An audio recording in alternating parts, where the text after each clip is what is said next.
અને હું ગૌરવ લઉં છું કે મારા દેશનો યુવાન પોતાના ખોળિયા મૂકી દીધા પછી, પોતાના એમ કહેવાય દેહનો ત્યાગ કર્યા પછી એના આત્મા દેશના હિમાલયના રખોપા કરતા હોય. કોના બાપની તાકાત હિન્દુસ્તાનનો વાળ વાંકો થઈ શકે? આ ગૌરવ. અમે જ્યારે સિક્કિમ ગયો અને સિક્કિમથી 50 કિલોમીટર આગળ નાથુલા બોર્ડર, ચાઇના બોર્ડર લાગે, ચાઇનાનો હિમાળો લાગે.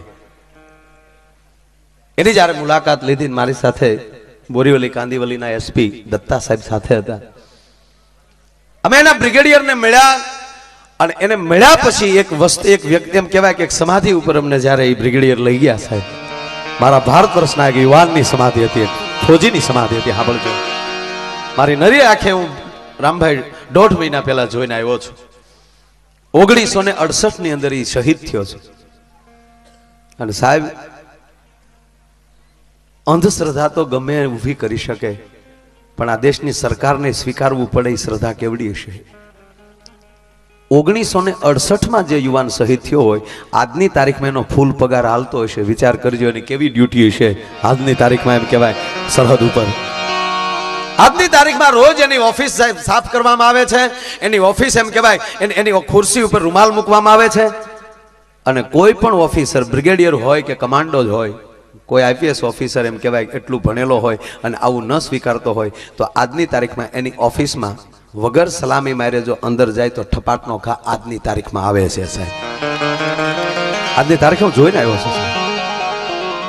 અને રોજ સાંજે સાહેબ એનો બિસ્તર પથરાય, ત્યાં એની વર્ધી મૂકવામાં આવે, રાઇફલ ભરીને મૂકવામાં આવે, બૂટ પાલિશ કરીને મૂકવામાં આવે, બિસ્લેરી બોટલ મૂકવામાં આવે. અને સવારમાં તમે જુઓ ને તો શર્ટને જેમ ઇન કર્યું એને કડકસલી પડી જાય ને એવી કડકસલી પડી ગઈ હોય. અને પથારી જુઓ તો તમને એમ લાગે કોક આયલી ઊભો થયો હોય ને પરિસ્થિતિ થઈ હોય પથારીની એ પરિસ્થિતિ થઈ જાય. બિસ્લેરીમાં પાણી ઓછા થઈ જાય સાહેબ બોટલમાં. અને દર મહિને પગાર વખતે રજિસ્ટરમાં સહી થાય સાહેબ. આ સરકારને સ્વીકારવું પડે. અને હું ગૌરવ લઉં છું કે મારા દેશનો યુવાન પોતાના ખોળિયા મૂકી દીધા પછી, પોતાના એમ કહેવાય દેહનો ત્યાગ કર્યા પછી એના આત્મા દેશના હિમાલયના રખોપા કરતા હોય. કોના બાપની તાકાત હિન્દુસ્તાનનો વાળ વાંકો થઈ શકે? આ ગૌરવ. અને આમાં ભણેલા મિત્રોને હું તમને કહું કે નેટ ઉપર ઈ સર્ચ કરજો. એ યુવાનનું નામ છે બાબા હરભજન સિંહ. કહેવાનો મતલબ કે એ વસ્તુ એ ઓછી ન કહેવાય. નાથુલા બોર્ડર, અને એ 1968 શહીદ થતો હોય ને આજે એને યાદ કરવો પડે. અને કાયમી માટે એને કોઈ ત્યાં કોઈ બીજાએ કોઈ દેરું કરી નાખ્યું ને વાત ફેલાવી દીધું નહીં. આર્મીના માણસો જ એની પૂજા કરે છે, ત્યાં કાયદેસર ડ્યુટી લાગે છે. અને રાત્રે જેની ડ્યુટી હોય ને સાહેબ ઝોલો આવી જાય તો એ ફોજીને ઠપાટ તો આવે કે હું તો હું અહીંયા હે. આ દેશની ખુમારી છે, આ દેશના રત્નો છે. એમાં આપણા દરિયાકાંઠો, આપણા બોર્ડરના ગામડા છે સાહેબ. હકીકત કહું તમને, આપણે સંસ્કાર ભૂલી જશું ને. જે કઈ આપત્તિ આવવાની છે એ દરિયામાંથી આવવાની છે. વાવાઝોડા દરિયામાંથી આવે છે ને આતંકવાદીઓ દરિયામાંથી જ આવે છે. પણ આપણે સંસ્કારના હિમાળા હાચવીને બેઠા હશું ને તો આ દેશનો કોઈ વાળ વાંકો નહીં કરી શકે. ભલે આપણા અંગ ઉપર ઓછા લુગડા હશે, આપણે ભલે ટાઈમે નાતા નહીં હોય સાહેબ, પણ સંસ્કાર તો પડ્યા છે જે આપણા ઘરમાં. એ તો હવે આપણે ટાઈમ ટુ ટાઈમ નાવા મળ્યા, નકર 100 માં હાથ આપણે નવરાવતા. હું તમારી ભેગો છું. નાતું કોણ? મારો દાદો. હા, આપણે ભણતા આવડા હતા તો હું નાતા. અરે રૂમાલે કેવા અહીંયા કાળી ટીલડીયું થઈ ગયું હોય ને, અને આમાં જાણે તો રૂપાના પતરા સોડ્યા હોય. શું આપણે હું આ કેડબરીની જરૂર પડતી? એ જે ડાયરેક્ટ રગેડા જાય, જે સાટેલા છે એને કેડબરીના સ્વાદની શું ખબર પડે યાર? હે, એ સ્વાદ જ ન કહો તો યાર. હા, બાયું શું દાંત કાઢી એ બેઠી ટોલા જ મારી ગયો.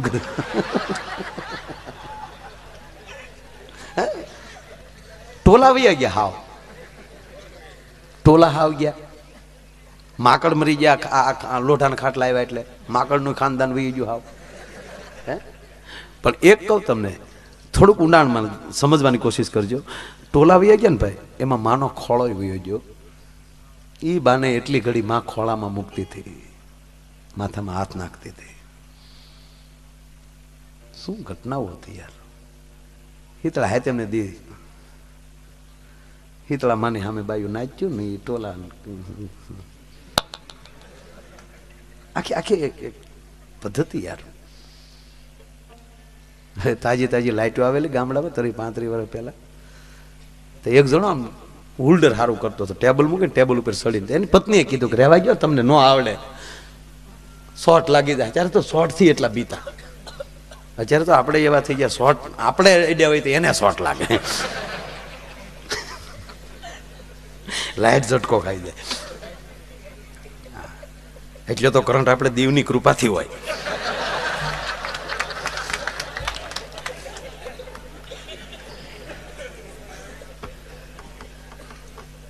સારું. દીવ એટલે વસરાજ સોલંકીની રાજધાની છે. કનકાવતી નગરી કુંદનપુર એટલે કતપર આજનું, ત્યાં પણ આવ્યો. ડુંડાસમાં એનું માથું પડ્યું, મવાણમાં એનું ધડ પડ્યું છે. સંસ્કાર. વિજ્ઞાન આમાં કેમ કેમ હાસું માને બોલો. માથા કપાઈ જાય પછી ધડ સહી 5-5 ગાવ લડતા જાય, 15 કિલોમીટર કે 17 કિલોમીટર. આ વિજ્ઞાન કેમ સ્વીકારે? પણ છે સત્ય. ભારતમાં જ આ ઘટના ઘટી છે. બાકી ફિલ્ડ માર્શલ જેવા પ્રદેશોમાં ઘણા એવા યોદ્ધાઓ થયા, પણ એ પડદીન પતી ગયા હતા. એ કઈ બહુ માથા વગીને હાલ્યા નહોતા. એ તો એની પાસે આધુનિક હથિયારો તોપું ને બધું મારા દીકરોએ સંશોધન કરેલું એટલે હાલ્યા. આ આધુનિક હથિયારો આવ્યા પછી વીરતાનો નાશ થયો છે. એક ભાલા ભેગો મહારાણો પ્રતાપ ઘોડાને હોહરવો કાઢ નાખે અને હાથીના ખંભાતળ ઉપર કટારની એમ કહેવાય રાણાજી મારે અને હોહરવી કાઢ નાખે. એ વીરતાને પરીક્ષા વહી ગઈ. હવે તો ફટાકડીઓ આવી ગઈ ઝીણી ઝીણી, રાખું ઘા કરીએ કે ઠેક ઠેક ઠેક. પછી થાય ને ક્યારેક હાથ ધ્રુજી જાય, નો નિશાન થાય નથી. એમ કાળજી તો જોવે દે યાર કે આવું બધું નો હાલ. મૂળ વાત ઉપર આવું. એટલે બાળપણ હતું. તો એ ઉલ્ડર એમણે બિચારો હરખું કરતો હતો ને એની પત્ની 2 વાર ના પડે, રહેવા જો ને શોર્ટ લાગશે, રહેવા જો નહીં. અને અમારી ભોખ દઈને પડી. સીધા 3 વીલા ટેમ્પામાં નાખ્યું. મને સકડો ગમે બહુ. સાઈડ આપે નહીં ને સાઈડ કાપે નહીં. પાછું વાહ લખ્યું હોય ઈર્ષ્યાળુ ને આશીર્વાદ. કોઈ આમાં ઈર્ષા કરતું જ નથી, આકે રાખતું. એમાં નાખ્યો ને બેન બેસી ગયા ટેમ્પામાં ને ખોળામાં માથું લઈ લીધું ને ઓલું ઓલું બેભાન થઈ ગયું ને જાણે સત્યવાન પીડ્યો હોય ને સાવિત્રી જેમ ખોળામાં માથું લઈને બેઠા એમ બેસી જાવ. અડધેક પગ્યા તા ઓલો ભાનમાં આવ્યો. આમ આંખ ખોલી તો બાઈના ખોળામાં માથું. મારો દીકરો પાછો ઉઈ ગયો.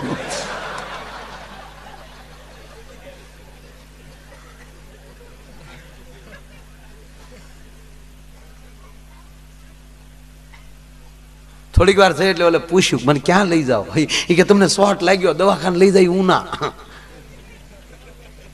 ઓલો કે પાછું વાળો તક કેમ તક શોર્ટ નથી લાગ્યો તક તો તક મારીને મારી બગલ હું ગાઈ ગઈ. કેટલા દિવસા નાયો નહીં હોય બોલો.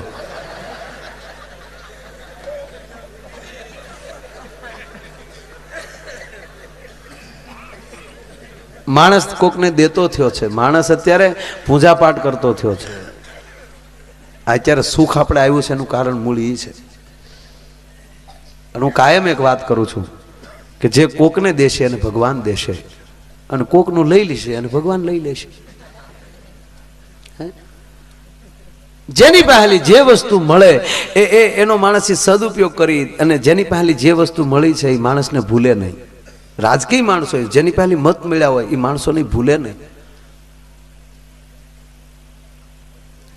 અમે કદાચ તમારી પાસે વચ્ચે બેઠા હોય ને તમારી પહેલી કઈક સારી વાત મળી ગઈ હોય અને એ વાત અમે બીજાને મોટે આ મેઘાણીને યાદ કરીએ. શું કામ? એની પહેલી અમને મળ્યું છે કાંઈક એટલે એને યાદ કરીએ છીએ. હેમુભાઈને યાદ કરી છે એનું કારણ એની પહેલી ગીતો સાંભળ્યા છે. મોરારી બાપુને યાદ કરીને કારણ કે એની પહેલી કંઈક સાંભળ્યું છે. જેને જેને જે કઈ કર્યું એમ આ જે કઈ વસ્તુ છે, અને એક ચોખ્ખું કહું કે આપણામાં અને બહેનોમાં ફેર એટલો છે કે એ હંમેશા સારું વધારે બોલશે, આપણે હંમેશા વધારે ખરાબ બોલશું. બે આમ છે નેગેટિવ પોઝિટિવ.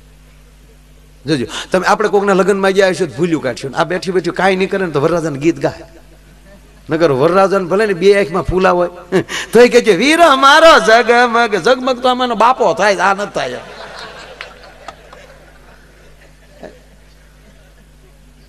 પણ બહેનોનો સ્વભાવ એવો હોય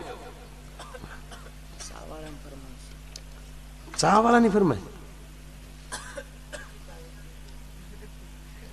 હા પણ એ નહીં બને ભાઈ હું નથી લેતો હમણાં બધું શું કામ મને ઓલું કરો મેં બંધ કર્યું હે જાડા મોટું શું કે ગાય તો હરખાઈ ગયો ને જાડા મોટું આવતું છે હા સંડો કલાકારો આપણો હાલે કાંઈ આ તો સારું છે આપણું હાલવા દે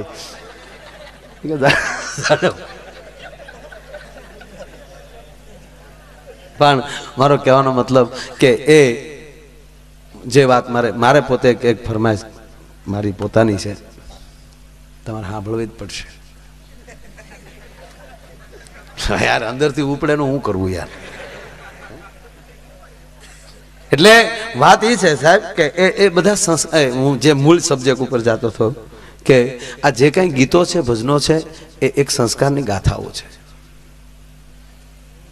લગ્નમાં તમે જાતા હોવ તો એ પાછા સમાના ગીત હતા અત્યારની ઘોડે આડેધડ નહોતા ખાલી તમે ઉતારે બેઠા હોવ ને માંડવે સાહેબ વરરાજો ફેરા ફરતો હોય અથવા તો વરરાજો માંડવે પહોંચી ગયો હોય તો ત્યાં ગીત હાલતા હોય ને ગીત ઉપર ખબર પડી જાય કે ત્યારે માંડવે એટલામાં પ્રસંગ હાલે છે માયરા હાલે છે માયરાના ગીત નોખા હતા ફેરેના ગીત નોખા અને ફેરા પૂરા થઈ જાય ત્યારે જે ગીત ગવાય એ પણ જ્યારે ઈડરીઓ ગઢ જીતી આવ્યા હો રાજ ને એવા ક્યાંક ગીત બધા વગેરે વગેરે અને એમાંય અતિમાં અતિ કરુણ ઘટના હોય તો દીકરીના વિદાયની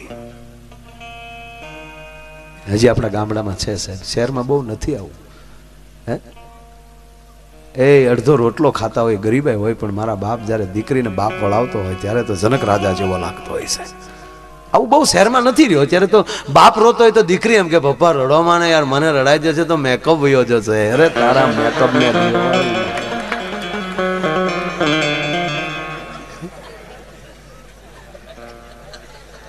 ગીતની એક આખી ધારા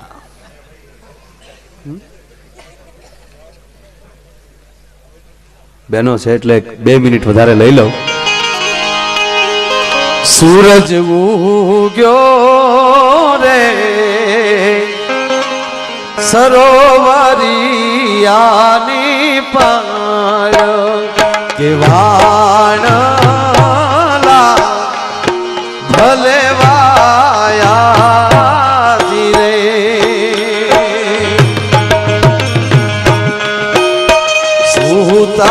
જાગો રે રાણી રાધી કાના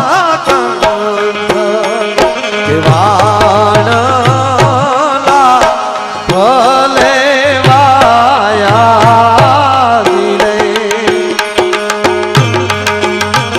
જો વાલા જો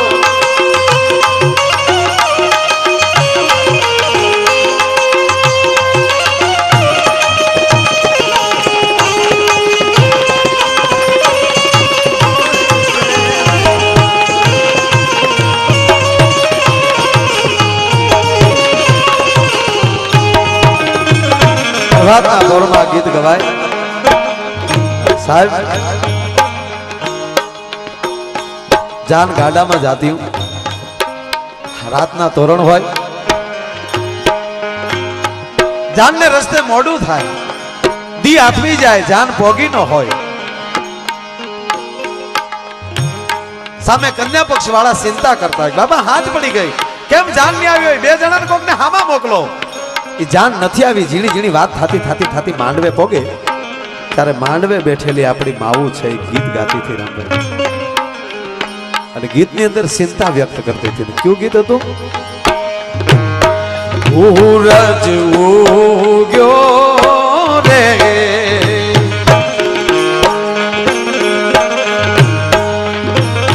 માંડવે જે ગીત ગવાતું સાહેબ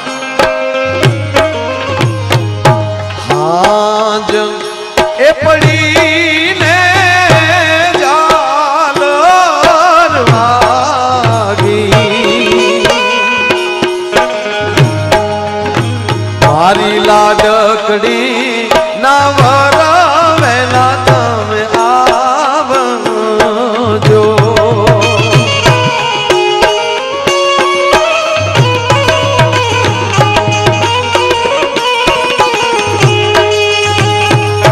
હાજરે એ પડીને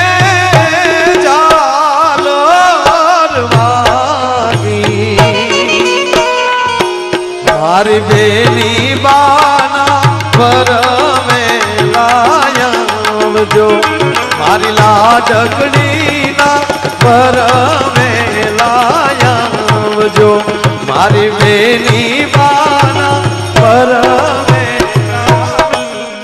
હાજ પડી ઝાલર વાગી મારી લાડકડીના વર વેલા આવજો. સાહેબ જેના સાનિધ્યમાં બેઠા છે કોઈ બગડાણાના કોઈ જૂના વડીલ હોય ને મોટી ઉંમરે એને પૂછજો. બગડાણાની દીકરી કોઈ વિદાય થતી ને તો સાહેબ દીકરીનો બાપ રોતો ને એની કરતા અનેક ગણો બજરંગદાસ બાવલીઓની મઢીમાં બેઠો બેઠો રોતો. મારા બગીચાને પાણી પાનારી મારી દીકરી હાલી નીકળ્યા છે. હમણાં એક જણો ભાઈ જુનાગઢ જતો હતો શિવરાત્રી મેળામાં. કોકે કીધું ક્યાં જાવ? તા કે જુનાગઢ જાવ છો શિવરાત્રીમાં. એ કીધું શિવરાત્રીમાં જાવ તો તે કામ કરજો, જો કોઈ દિગંબર સાધુના દર્શન થઈ જાય ને એના પગ પકડી લેજો ને એના આશીર્વાદ મળી જાય ને પછી ભાઈ ભાઈ.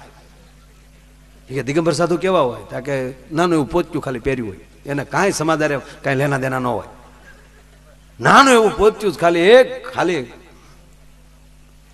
પોતળી પહેરી હોય એવા દિગંબર કોઈ મળી જાય. ઓલા દિગંબર મગજમાં ગળી ગયા. દામો કુંડે હજી પગ્યો ને ત્યાં દિગંબરના દર્શન થયા. ત્યાં તો બે પગ પકડી લીધા. એ બાપુ આશીર્વાદ દો. ઓલો કે પગ મૂક ને. અરે કે પણ બાપુ પણ બાપુ નથી, પગ મૂક. હું નાનો સૌ. આ તો દામો કુંડમાં નાવા આવ્યો તો કપડા કોક લઈ ગયું ડો.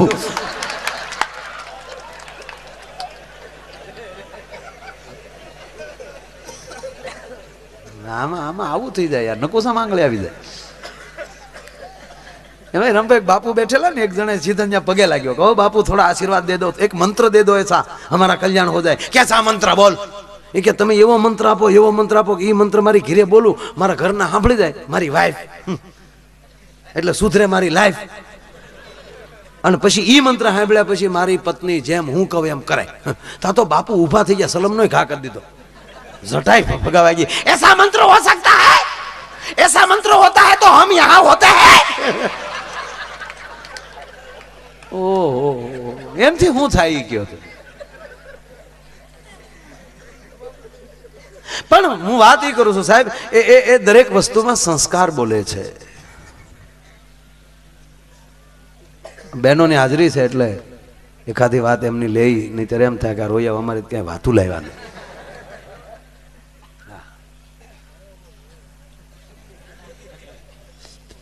બહુ સરસ. આમ તો જો કે તમે બધા સમજદાર છો. તમારા પત્ની હારે હોય ને તમે બહાર ગામ ગયા હો ને, તમે જ્યાં જોહો ને એ જોહે. આવા વેમી લાગે હું જોયું છે ત્યાં કોણ હશે.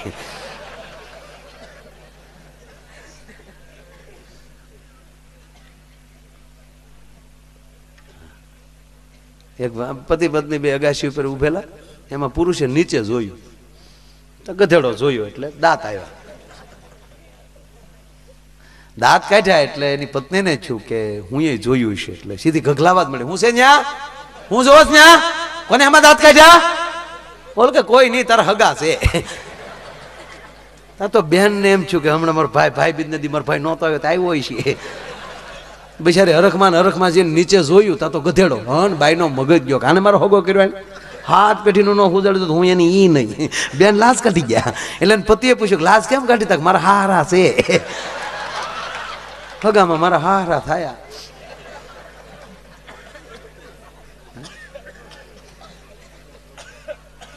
દરેક વસ્તુ એ દરેકમાં સંસ્કાર બોલે છે. મારો કહેવાનો મતલબ એ છે. આ જે કાર્યક્રમો આપણે જે કરીએ છીએ, આ જે ભજનો ગવાય છે, આ બધી વસ્તુ શું છે? એક સંસ્કારને જાળવી રાખવાનો એક પાસા છે. આથી સારી વાતો થાય, સારા ગીતો ગવાય, સારા ભજનો ગવાય. હું તો એમ કહું તમે બને એટલા જૂના ગીતોનું ફરમાઈશું કરજો, જેથી કરીને કલાકારો અમારા જૂના ગીત ભૂલી ન જાય. બે ત્રણ મિત્રો બેઠા ત્યારે પણ વાત કરી.